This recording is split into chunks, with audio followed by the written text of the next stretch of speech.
Michelle, and this is Chit Chat Sunday on my channel, which is Michelle's Life on Repeat. And why is my life on repeat? Because I have chronic illness, and so some days I wake up and it's pain, pain, pain, sick, sick, sick. Wake up, do it again, wake up, do it again, survive, get up, do it again.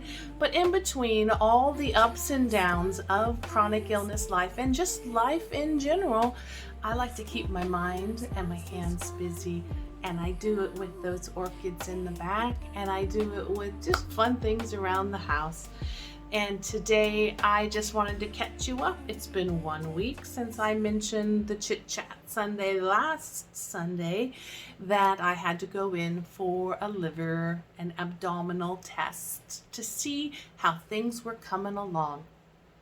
And well, I have non-alcoholic fatty liver. No fun, not in the least. So what that means is I have little fat pustules growing on my liver, which in time, if left untreated and not addressed, and if I continued on with my same lifestyle, then they would grow and take over more space of the liver, which then begins to break it down and wear it down into cirrhosis, which you normally associate with an alcoholic's liver that's gone bad and they're on their end of functioning. I have some options, which are lose weight, which I'm working on, exercise, which I'm working on, stay away from alcohol, which I'm working on, and what else? Losing weight will lower my cholesterol, they say, or they think, because I have a sedentary lifestyle due to the chronic illness.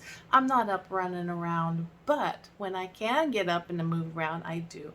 And yesterday, woohoo, I was able to get my 5,000 steps in on my Fitbit, so I was excited about that.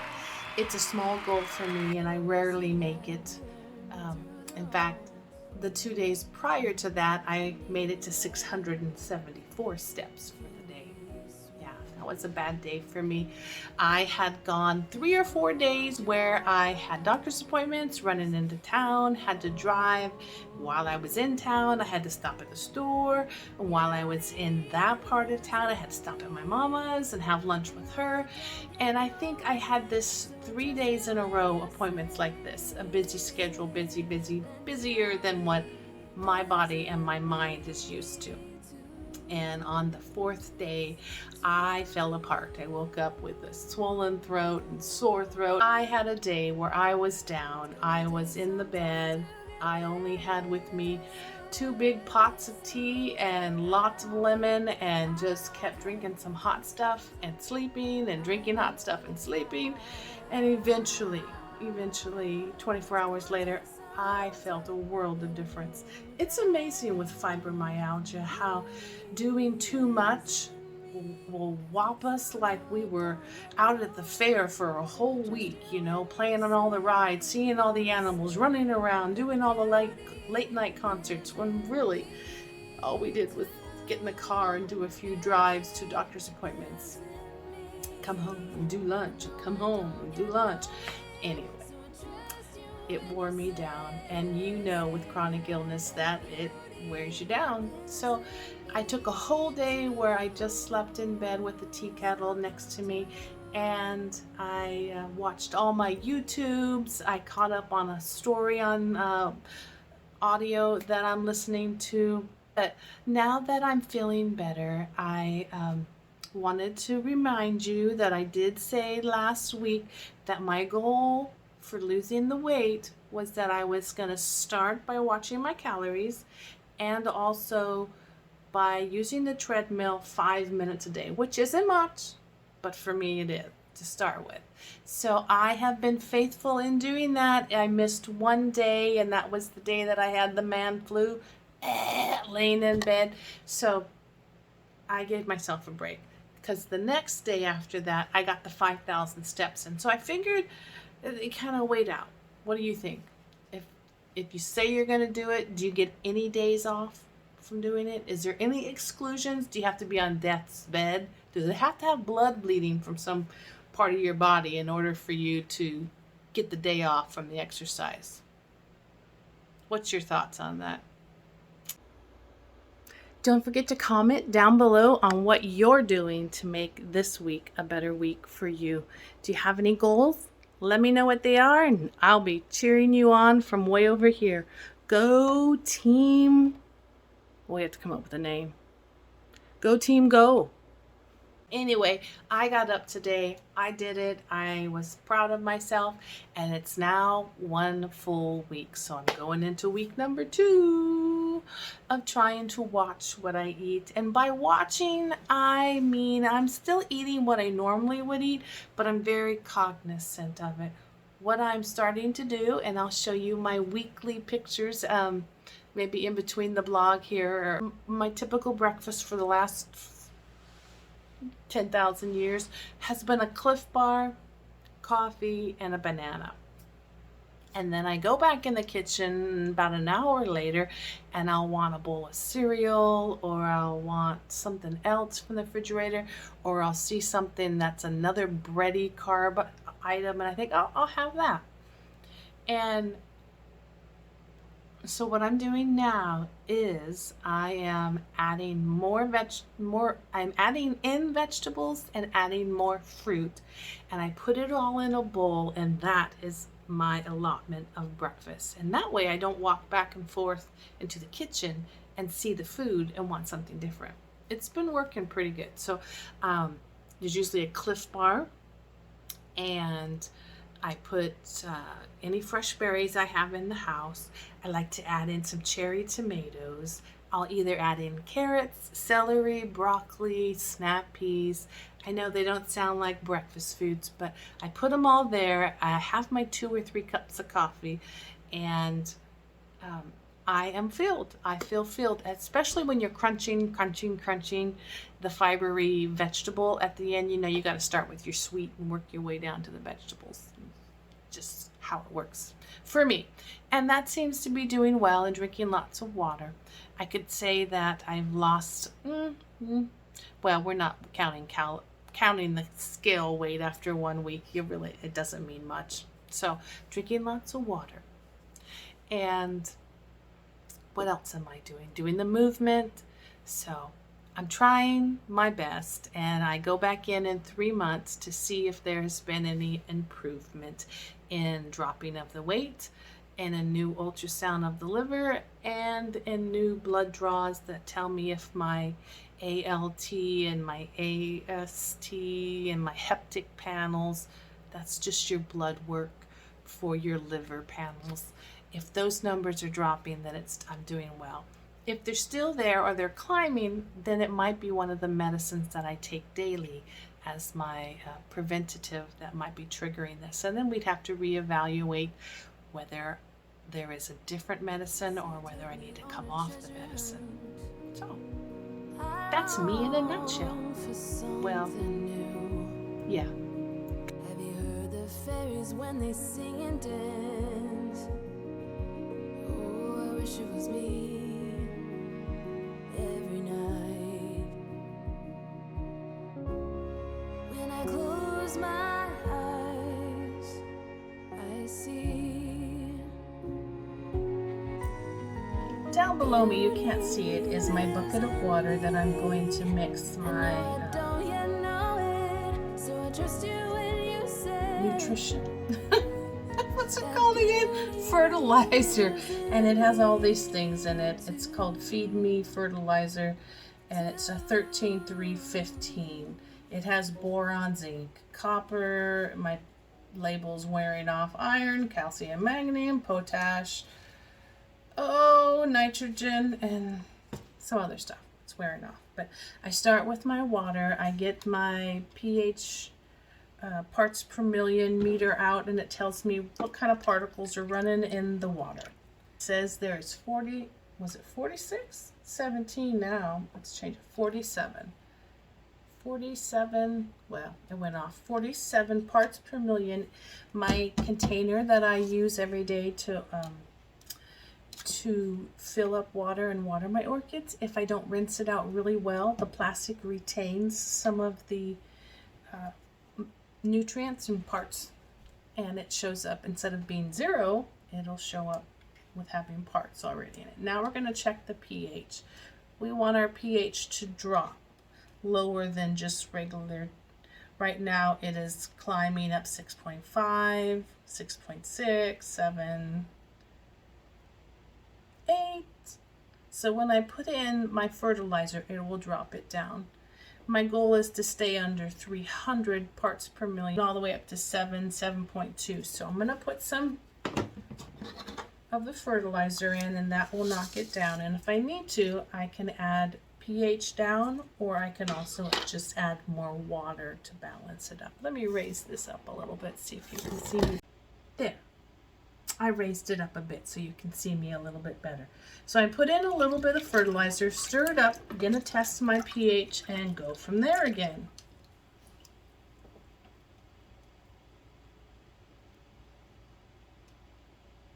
Now it's dropping down, 6.4, which is pretty decent. I'm okay with that.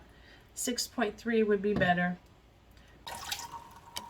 Turn this so you can see what I'm doing, or I'll lift her up. And then I'll switch her out with another one. Let's see. And then we have this other new one, Dendrobium Serenum. They make some hard names. Dendrobium Serenum, something like that. Did you know I was dyslexic as a child? So these names are a real challenge for me, but hey, I'm going to keep on pressing on. Doesn't matter if I can't pronounce them perfectly. I can love them perfectly, huh? So there's that one. Ascocentropas pusula. Something like that. We'll just water. We won't name them. So I'll let that hang and drip.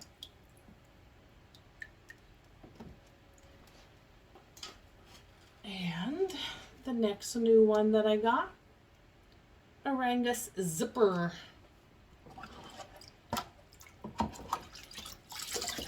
So it is Sunday. I'm doing a chit chat. What are you doing?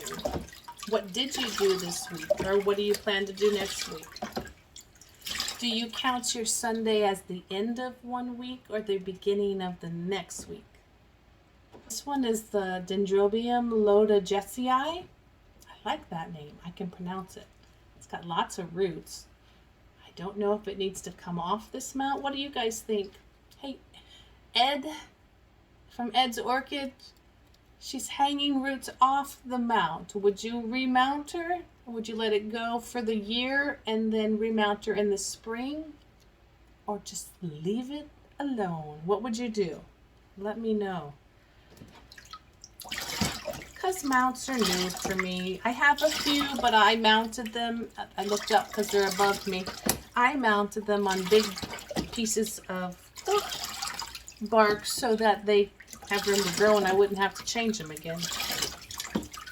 But these ones coming from the shop seem like they've been on there for a while. Ed is the gentleman friend that I get to have coffee with every morning while he's having his tea in the evening. I love watching his videos, and very kind gentleman, very kind. You have a question, he will answer it. So make sure you look him up. Ed's Orchids. I have this little one, the Dendrobium unicum. And this is wobbly, and this is the one that had the little broken piece that I either broke off or it was very broken. But it has tiny little cakeys growing on it. So do you think I should try to stick it in some moss and see if she'll keep growing those? Let me know in the comments below what I should do with that little piece. I'll keep it in the pot until I hear from you guys down below. What do you think, Nina? Nina's out in Spain, and one day I'm gonna take a flight out to Spain, and we're gonna sit on her porch, and I'm gonna look at all of her orchids, all 300. By the time I get to Spain, let's see, she'll probably be up to 400 orchids. And we're gonna have a nice, cool evening breeze, little fire, lots of conversation. Hugs to you.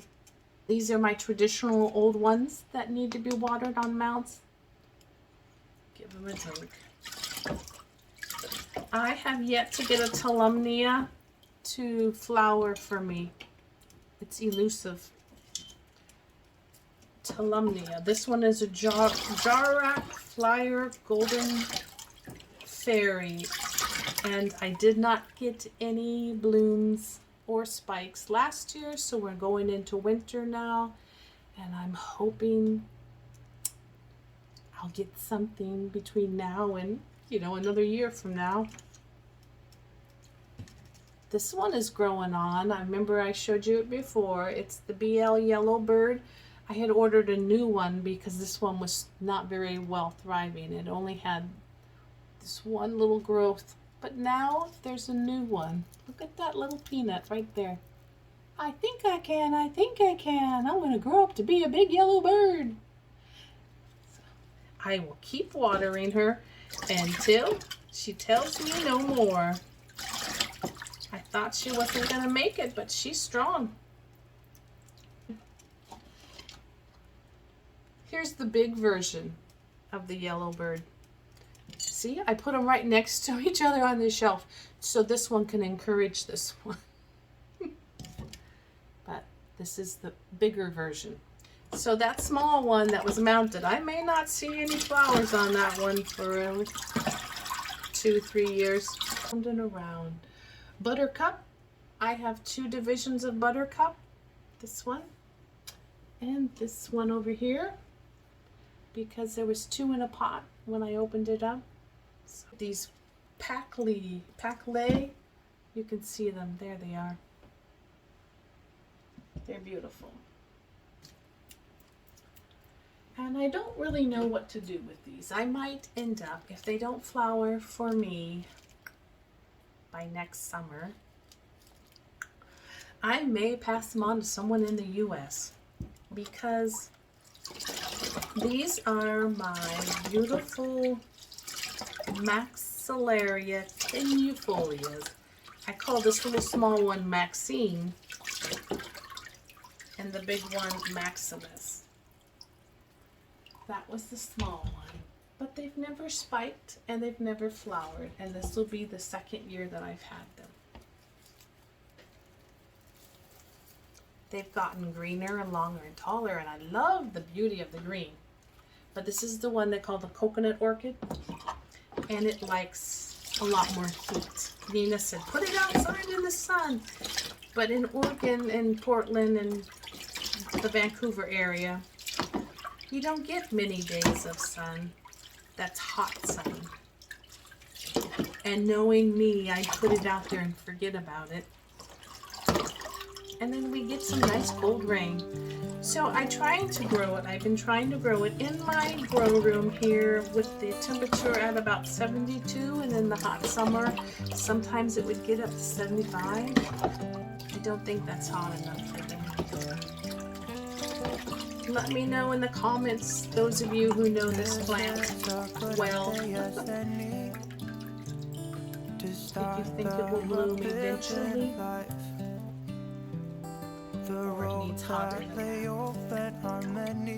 Okay, hanging up that. Well, I have lots behind me. Let me see if you can see them. We have been doing well with a lot of them. Nothing's died this week or last. 2 weeks ago.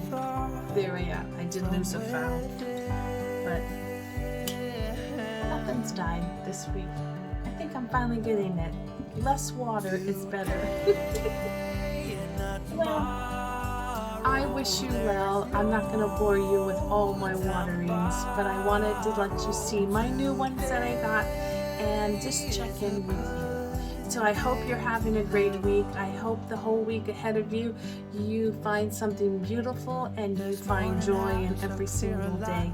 And if you have set a new goal and this is week 1 for you, or maybe it's week 2 for you, let me know in the comments down below. I'd love to encourage you. I'd love to check in with you. I'd love to see how you're doing and let you know you're not alone on this journey of life. Peace to you. Bye-bye. And Mama, I love you.